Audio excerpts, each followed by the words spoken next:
माय माऊली नमस्कार. विविध ग्रंथातील एक महान ग्रंथ श्रीमद्भागवत कथासार अभिवाचन करत आहे.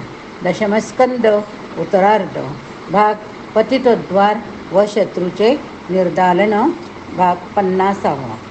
प्रथम श्री वेदव्यासांना नमस्कार करून प्रारंभ करते. ओम नमो भगवते वासुदेवाय. सुत शौनक ऋषींना कथा सांगत होते. शुकमुनी राजाला म्हणाला, परीक्षिता, कृष्णाचे अनेक पुत्र पौत्र होते. एकदा वनविहार करण्यास गेले. पुष्कळ खेळ झाले. सांब, चारुभानू, प्रद्युम्न, गोद असे अनेक तरुण लोक होते. त्यात सर्वांना तहान लागली. तेव्हा एका विहिरीजवळ ते गेले. तो विहिरीत एक मोठा सरडा एवढा मोठा होता की सुसरी एवढा दिसत होता. त्याच्या दोरखंडाने उडून वर काढण्याचा त्यांनी प्रयत्न केला, पण जमेना. पण कृष्णाला त्यांनी बोलावले. तो दाखवला. कृष्णाने अगदी सहज लिलेने त्या सरड्याला हाताने वर उचलून घेतले. तो काय आश्चर्य! तो सरडा गुप्त होऊन त्या ठिकाणी एक तेजस्वी राजा दिसू लागला. त्याने कृष्णाला नमस्कार केला. कृष्ण म्हणाला, तू कोण? कोठला? तुला सरड्याचा देह का प्राप्त झाला? तू कोणी देव आहेस की काय? तो म्हणाला, प्रभू, इक्ष्वाकूचा नृग नावाचा पुत्र तो मीच होय. मी मोठा दानशूर होतो. असंख्य गोदाने मी दिली. पुष्कळ पुण्यकृत्य केली. पण एकदा असे झाले की एका ब्राह्मणाला दान दिलेली गाय मी चुकून दुसऱ्या ब्राह्मणाला दान द्यायच्या गायीत मोजली. ती गाय त्याला देऊ लागलो. पण पहिल्या ब्राह्मणाने ती गाय आपली आहे म्हणून मला अडवली. दुसऱ्या ब्राह्मणे ती गाय आपली आहे म्हणून मला अडवली. माझा प्रमाद माझ्या लक्षात आला. दोघांपैकी कुणीतरी त्या गायीच्या बदली दुसरी गाय स्वीकारून वाद मिटवा असे विनविले. पण दोघांनीही ती गायच मागितली. शेवटी रागावून ते दोघेही गाय न घेताच निघून गेले. मी दुःखी झालो. पुढे आयुष्य संपल्यावर यमाने मला प्रमादाचे फळ म्हणून हा सरड्याचा जन्म दिला. माझी पुण्य आता भोगायची आहे. पाप भोग संपला. प्रभो, तुमच्या स्पर्शाने माझा उद्धार झाला असे सांगून कृष्णाला प्रणाम करून नृगराजा स्वर्गलोकी गेला. त्यावेळी आपल्या पुत्रपौत्रांना कृष्णाने गोदानाचे महत्त्व सांगितले. ब्राह्मणाच्या संपत्तीचा उपहार करू नये, त्यात फार भय असते असा उपदेश केला. परीक्षिता, बलरामाला नंदादी स्वजनांना भेटण्याची फार उत्कंठा वाटत होती. तेव्हा तो पुढे व्रजभूमीला गेला. तेथे नंद, यशोदा, गोपी यांनी त्यांचे फारच प्रेमाचे स्वागत केले. सर्वांचे परस्पर कुशल प्रश्न झाले. वय अवस्था यानुसार कोणाला प्रणाम, कोणाला दोलन, कोणाला प्रेमाने लिंगन, कोणाला हसून काय ठीक आहे ना, पुष्कळ दिवसाने भेट होते असे बोलणे, तर कोणाला पाहताच प्रेमाश्रूंनी डोळे भरून येऊन घट्ट मिठी मारणे, असे विविध प्रकारे बलरामाने प्रत्येकाशी आपले सौहार्द प्रकट केले. बलरामाने गोपींना कृष्णाचे इतर यदूंचे सर्व वृत्त वारंवार सांगितले. तो गोपींसह विहार करीत चैत्र वैशाख 2 महिने व्रजभूमीत राहिला. त्यावेळी मधुरमध्ये पान करून बलराम उन्मात्तासारखा विहार करीत होता. त्या भरात त्याला जलविहार करायची लहर आली. त्याने यमुना नदीला आपला प्रवाह बदलून जवळ येण्यास सांगितले. ही नदी कसली येणार? ती मनाशी म्हणाली, हा मद्यपी तंद्रीत बरळतो, याकडे काय लक्ष द्यायचे? ती नित्य नेमानेच वाहत राहिली. तेव्हा शेषावतार बलरामाने तिला दरडावून सांगितले, बऱ्या बोलाने इकडे ये, नाही तर तुझ्या त्या प्रवाहाचे तुकडे तुकडे करून टाकेन. आणि त्याने नांगराच्या फळाने सगळा प्रवाहच ओढून आणला. यमुना शरण आली. बलरामाने गोपींसह पुष्कळ दिवस विहार करण्यात घालवले. पण तोपर्यंत कुरूप देशाचा राजा पौंड्रक याने द्वारकेत कृष्णाकडे असा निरोप पाठवला की मीच खरा वासुदेव आहे, दुसरा कोणीही नाही. जगाच्या उद्धारासाठी मीच अवतार घेतला. तू खोटेच वासुदेवना धारण करून तो ते गिरी करतो.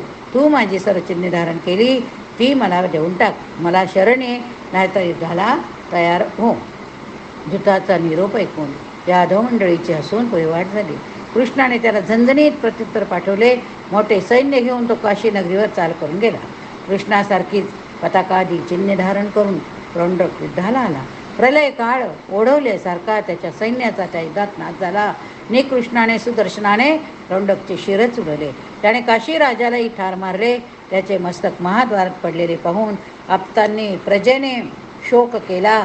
त्याचा पुत्र दक्षिण याने पित्याच्या मृत्यूचा बदला घेण्यासाठी शंकराची आराधना केली. त्याने त्याचे वरदान मिळवले.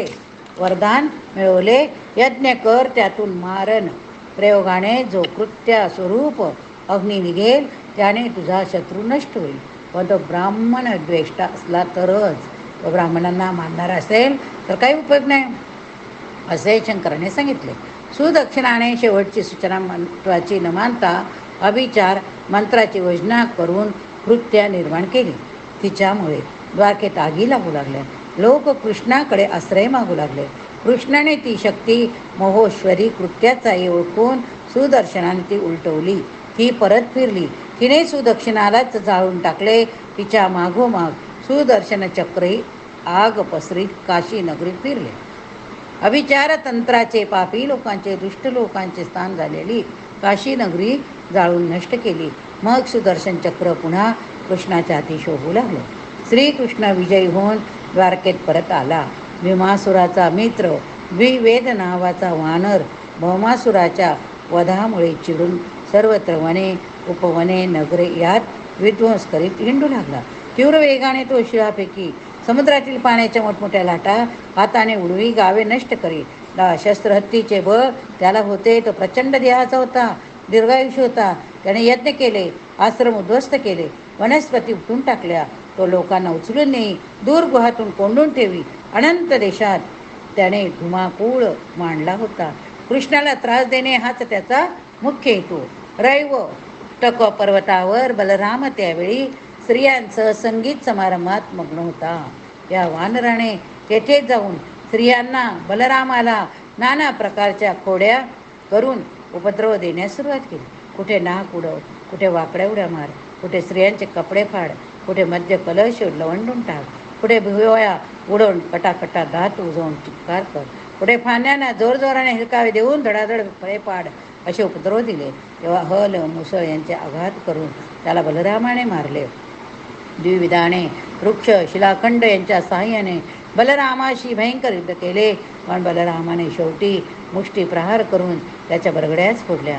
रक्त ओकत बलाढ्य वानर धाडकन कोसळला, मेला. त्यावेळी धरणीकंप झाला.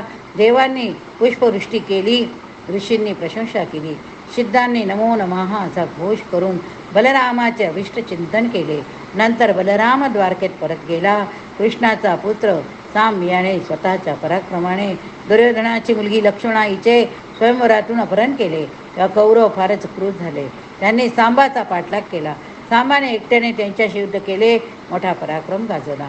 पण कौरव योद्ध्यापैकी 5-6 मिळून एकदम त्यांच्यावर हल्ला केला, त्याला निशस्त्र केले. लक्ष्मणेसह त्याला ते हस्तिनापुरात येऊन गेले. बलराम कृष्ण यांना जेव्हा हे कळले तेव्हा कृष्णाने यादवांनी मोठ्या युद्धाची सिद्धता केली. पण बलरामाला आपापसात युद्ध होऊन व्यर्थ प्राणनाश व्हावा हे बरे वाटे ना. त्याने यादवांना आवरले. ते उद्धव, सात्यक इत्यादी शहाण्या इतर वृद्ध यादवांना घेऊन हस्तिनापुराकडे गेला. उद्धवाला पुढे पाठवून आपण भेटीला आल्याची वार्ता दुर्योधनाला दिली. तेव्हा बलरामाला भेटण्यासाठी कर्ण, शल्य, भीष्म, दुर्योधन आदी कौरव मोठ्या थाटाने आले. बलरामाने उग्रसेनाचा असा निरोप सांगितला की, कौरवीरांनो, सांबाला अधर्म युद्धाने पकडून तुम्ही बंदीत टाकले, हे बरे जवे. आम्ही आपले मित्रच आहोत. उगीच शत्रुत्व वाढवू नका. सांबाची, लक्ष्मणेची मुक्ता करा. युद्ध टाळणे शहाणपणाचे ठरेल. हा निरोप ऐकून कौरव विरचिडले. भीष्माच्या पाठिंब्याने त्यांना आपणच त्रैलोक्यात बलिष्ठ आहोत असा गर्व झाला होता.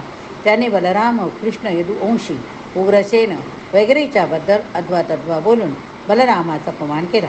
तेव्हा मात्र बलरामाची कौरवांच्या उन्मत्तपणाविषयी खात्री झाली. तो अत्यंत संतापला. कौरव त्याचे नायका हस्तिनापुराला परत गेले. बलरामाने प्रचंड रूप धारण केले. आपला नांगर त्याने उचलला. हस्तिनापुराच्या खाली नांगराचा प्रचंड फाळ घुसला. मोठा गुरगुराट भूमीत होऊन कंपायमान झालेले हस्तिनापूर गंगेच्या बाजूला सरकू लागले. भराभर घरे कोसळू लागली, मार्ग खचू लागले, प्रासाद ढासळू लागले, पाळीव प्राणी पक्षी भयाने ओरडू लागले. अशा बंधने तोडून सैरा वैरा पडू लागले. पौर जनांचा तुटवू लागले. भराभर गंगेच्या प्रवाहात नगराचा भाग वाहून जाऊ लागला. त्या भयंकर उत्पाताचे कारण बलरामाचा क्रोध हेच होय. कौरव पुन्हा बलरामाला शरण आले. प्रथम थाटामाटाने आलेले योद्धे, वीर, गर्विष्ठ क्षत्रिय आता घाबरलेले, निशस्त्र आणि थापाटाकीत पळत असलेले दिसले. बलरामाचे रूप प्रचंड होते. मेधा इतका तो उंच दिसत होता. 100 तालवृक्षा इतका लांबीचा नांगर त्याने हस्तिनापुराला पाय डोवून ओढण्यासाठी लावला होता. त्याच्या पुढे सारे वीरभूमीवर गडबडा लोळणारे, गयावया करणारे, प्रार्थना करणारे कसपटासारखे दिसत होते. त्यांनी सांबाला लक्ष्मणीला पुढे घालून आणले होते. बलरामाने साम्य रूप धारण केले. सांब लक्ष्मणा यांचा विवाह दुर्योधनाने त्यानंतर थाटाने करून दिला. कितीतरी हत्ती, घोडे, दास दासी, रथ संपत्ती त्याने सांबाला दिले. परीक्षिता उन्मत्त क्षत्रियांना बलरामाने याप्रमाणे धडा शिकवला. त्यानंतर मात्र कृष्ण बलराम यांना गवळी गुराखी म्हणून शिशुपाल सोडून कोणत्याही क्षत्रिय राजाने हिणवले नाही. परीक्षिता तेव्हापासून खचलेला हस्तिनापुराचा गंगेकडचा भाग बलरामाच्या क्रोधाची आठवण देत अजूनही तसाच आहे.